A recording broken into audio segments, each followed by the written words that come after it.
Hello అండి అందరికీ. రీసెంట్గా మనందరికీ తెలుసు ఆపరేషన్ స్పైడర్ వెబ్లో భాగంగా ఏదైతే ఉక్రెయిన్ రష్యా భూభాగంలోకి వెళ్ళి డ్రోన్ల ద్వారా రష్యాకి సంబంధించిన ఎయిర్ బేస్లలో ఉన్న బాంబర్లని బ్లాస్ట్ చేయడమే జరిగింది. అంటే రష్యాకి తీవ్రస్థాయి నష్టాన్ని కలిగించడమే జరిగింది. అయితే ఇప్పుడు రష్యా ఎలాంటి ప్రతీకారం తీర్చుకుంటుంది, అణుబాంబు వాడుతుందా అనే భయాలు అనేవి తీవ్రస్థాయిలో ఉక్రెయిన్లో ఉన్నాయి. అటు నాటో దేశాల్లో కూడా తీవ్రస్థాయి భయాందోళన వ్యక్తమవుతుంది అనమాట. ఎందుకంటే ఈ ఉక్రెయిన్కి సహకరించింది నాటో దేశాలే కాబట్టి ఇప్పుడు పుతిన్ తీసుకునే చర్య నాటో దేశాల మీద ఉంటుందా అన్న భయం కూడా చాలా పెద్ద స్థాయిలో వ్యక్తం అవుతుంది అనమాట. ఎందుకు అంటే ఇప్పటి వరకు కూడా ఏదైతే ఉక్రెయిన్ రష్యాతో పోరాటానికి కారణం ఈ నాటో దేశాలు ఇచ్చిన ఆయుధాలు, ఇప్పుడు ఏదైతే ఆపరేషన్ స్పైడర్ వెబ్లో కూడా నాటో దేశాలు ఉక్రెయిన్కి సహకరించినాయి కాబట్టి ఇప్పుడు పుతిన్ ఎలాంటి స్టెప్ తీసుకుంటాడని చెప్పేసి అందరిలో తీవ్రమైన భయాందోళన అయితే వ్యక్తమవుతుంది అనమాట. ఇందులో భాగంగా ఇప్పుడు ఎలాంటి చర్య తీసుకుంటారు అని చెప్పేసి చర్చ అయితే నడుస్తుంది.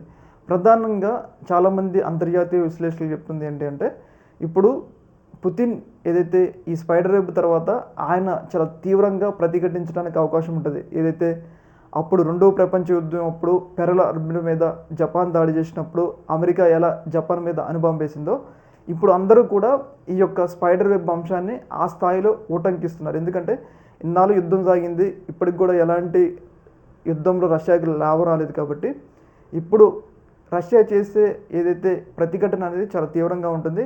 అటు నాటో దేశాల మీద దాడి చేస్తుంది, లేకపోతే ఉక్రెయిన్ మీద అణుబాంబు ప్రయోగిస్తుంది అని చెప్పేసి చాలా పెద్ద ఎత్తున వార్తలు అయితే వస్తూ ఉన్నాయి. ఎందుకంటే ఇది పుతిన్కి చాలా అవమానకరమైన విషయం, అలాగే రష్యాకి కూడా చాలా అవమానకరమైన విషయం. ఎందుకంటే తన భూభాగంలోకి వచ్చి దాదాపు తన ఎయిర్ బేస్ల్లో ఉన్న ఎయిర్ క్రాఫ్ట్ను ధ్వంసం చేయడం అంటే ఏ ఒక్క ప్రపంచ నాయకుడికి కూడా అంత రుచించిన అంశం అనమాట. అయితే ఇలాంటి సందర్భంలో ఇప్పుడు పుతిన్ తీసుకోబోయే చర్య ఎట్లా ఉంటుంది అని చెప్పేసి ప్రతి ఒక్కళ్ళు కూడా తీవ్రస్థాయి భయాందోళనలు, ముఖ్యంగా అందరూ వ్యక్తం చేస్తున్న భయం ఏంటంటే ఒకవేళ పుతిన్ నాటో దేశాల మీద దాడి చేసినట్లయితే వాళ్ళందరూ కూడా రష్యా మీద దాడి చేస్తారు కాబట్టి ఆఖరికి వచ్చేది అణువు యుద్ధమే. కాబట్టి మూడో ప్రపంచ యుద్ధం వచ్చి ఏదైతే ప్రపంచం అంతమైపోద్దా అన్న ఒక భయాలు కూడా చాలామందిలో వ్యక్తమవుతున్నాయి అనమాట.